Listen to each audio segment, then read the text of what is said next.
Audiencias de preparación de juicio para efectos de registro se individualizan por el Ministerio Público. Señoría, buenas tardes. Por el Ministerio Público, fiscal Marcia Allende Castillo.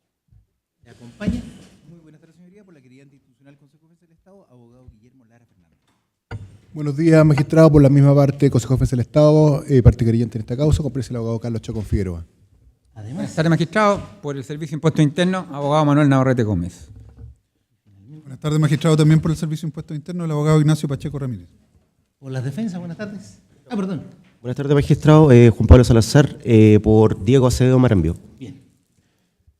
Muy buenas tardes, su señoría. Abogado Antonio Garafulich Cavides por Natalia Compañón Soto. Muy buenas tardes, magistrado. Por Natalia Carolina Compañón Soto, el abogado Carlos Fierro Hinojosa. Finalmente. Buenas tardes, magistrado, por el diputado Mauricio Valero Illanes, abogado Ricardo Chombrugá. Su señoría, perdón, también me individualizo como sociedad Quería exportadora preguntar Cabal si Limitada. concurrían por Cabal también. Bien, entonces la finalidad de la audiencia tiene tres fines, ¿verdad? Comunicar el auto de apertura, la resolución que estaba pendiente del incidente de sobreseimiento respecto a doña Natalia Compañón Soto y fijar la fecha de comunicación de la sentencia respecto al imputado Valero Illanes. En cuanto al auto de apertura, debiéramos hacer una lectura íntegra, a menos que los intervinientes estén de acuerdo. Estamos en condiciones de inmediato poner a disposición de ustedes, ya sea materialmente o de manera digital, el auto de apertura, así que no sé si hacer alguna comunicación Una más lectura resumida. resumida, considerando que son Así es, magistrado. 61 páginas por comunicar.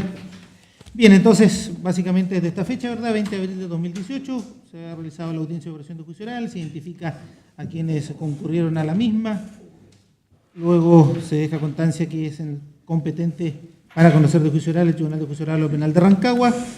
La acusación, en definitiva, se ha restringido a Mauricio Valero Illanes, Natalia Compañón Soto y la sociedad portadora y de gestión Cabal Limitada. Se hace una resolución circunstanciada de los hechos. En primer lugar, los antecedentes generales que indicó el Ministerio Público, luego los hechos que se atribuyen a Mauricio Valero Illanes, la sociedad portadora de gestión Cabal Limitada.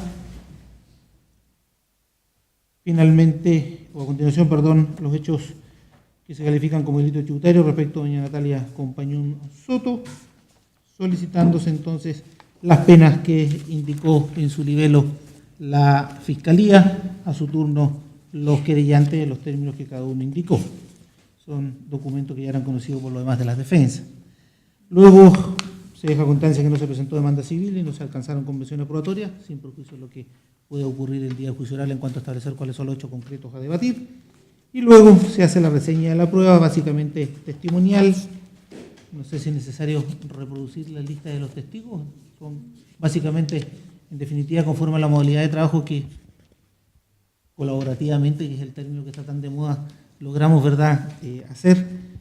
Me parece que podemos dar por reproducidos tanto los testimonial, documental y pericial. ¿Sí? ¿Alguna observación? Señoría, una observación, no incurrir en vicios y ¿Sí?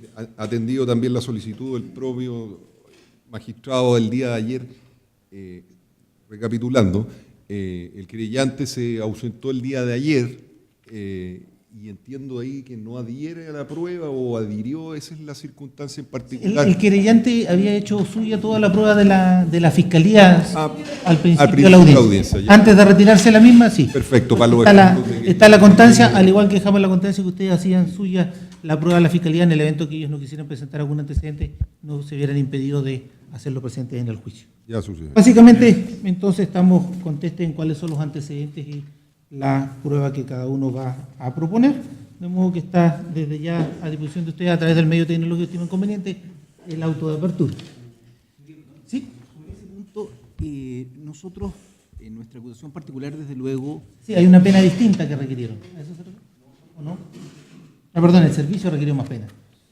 claro, básicamente en el tema de la prueba, nosotros subentendemos, señoría, que las modificaciones probatorias hechas, de algún modo, empecen también esta parte, digamos, Sí, sí, sí. en cuanto concurrimos a toda la discusión respectiva. Solamente hacer esa salvedad, señoría, que me imagino que está incorporada. Gracias. Perfecto. Bien, la otra resolución entonces que quedaba por comunicar era la relativa a la solicitud de sobreseimiento, es del siguiente tenor.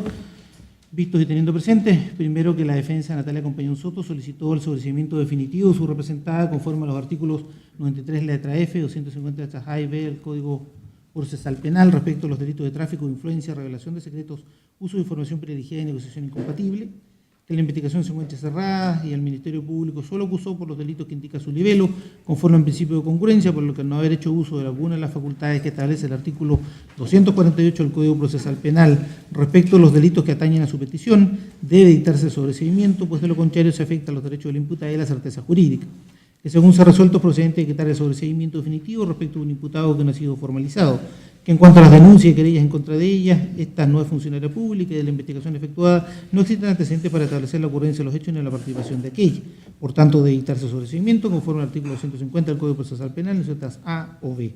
Segundo, que en contrario a la oposición se funda en que la sanción del artículo 247 del Código Procesal Penal no tiene cabida, pues no fue formalizada, que se pide el sobreseimiento por denuncias en que ni siquiera se le ha mencionado, pues se trata de delitos funcionarios, como ocurre en el caso de la negociación incompatible, tráfico de influencia y violación de secreto, que se pide el sobreseimiento por cohecho, sin embargo lo que se sobresee son hechos y no tipos penales.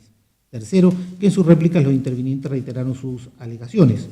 Cuarto, que el artículo 93F del Código Procesal Penal establece que el imputado puede en cualquier estado del procedimiento solicitar el sobreseimiento definitivo de la causa y recurrir en contra de la resolución que rechace su pretensión. A su vez, el artículo 150 del mismo cuerpo legal no exige como requisito para decretar el sobreseimiento definitivo el que se haya previamente formalizado al imputado. Quinto, que el sobreseimiento definitivo dictado en una etapa procesal como aquella en la que nos encontramos constituye un equivalente jurisdiccional de la sentencia definitiva absolutoria, por lo que ha de sustentarse en antecedentes indubitados en cuanto a que o los hechos no son constitutivos de delito o está establecida la inocencia del imputado.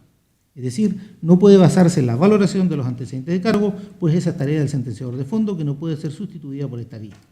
Sexto, que a juicio del suscrito una investigación en el ámbito penal dice relación con hechos o presupuestos fácticos determinados a los cuales se otorga una calificación jurídica para subsumirlos en alguna de las figuras típicas que contempla nuestro ordenamiento jurídico y respecto de la cual suele atribuirse su ejecución a un determinado individuo de existir tal antecedente o en su defecto a un sujeto indeterminado.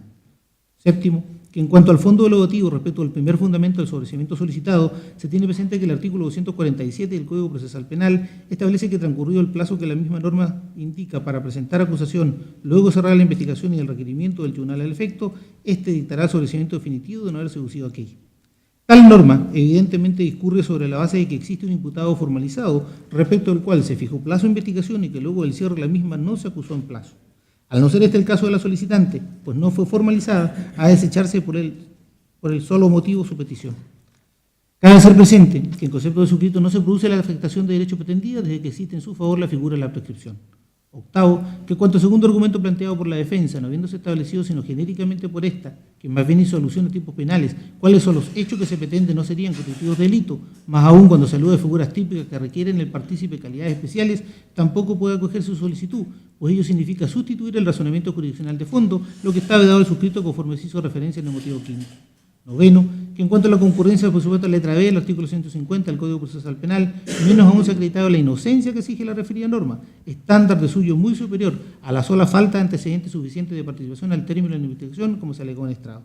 Por estas consideraciones y lo dispuesto del artículo 150 y siguiente del Código Procesal Penal, se declara que se rechaza la solicitud de sobreseimiento definitivo formulada por la defensa de doña Natalia Compañón Soto, sin costa por existir motivo plausible para litigar.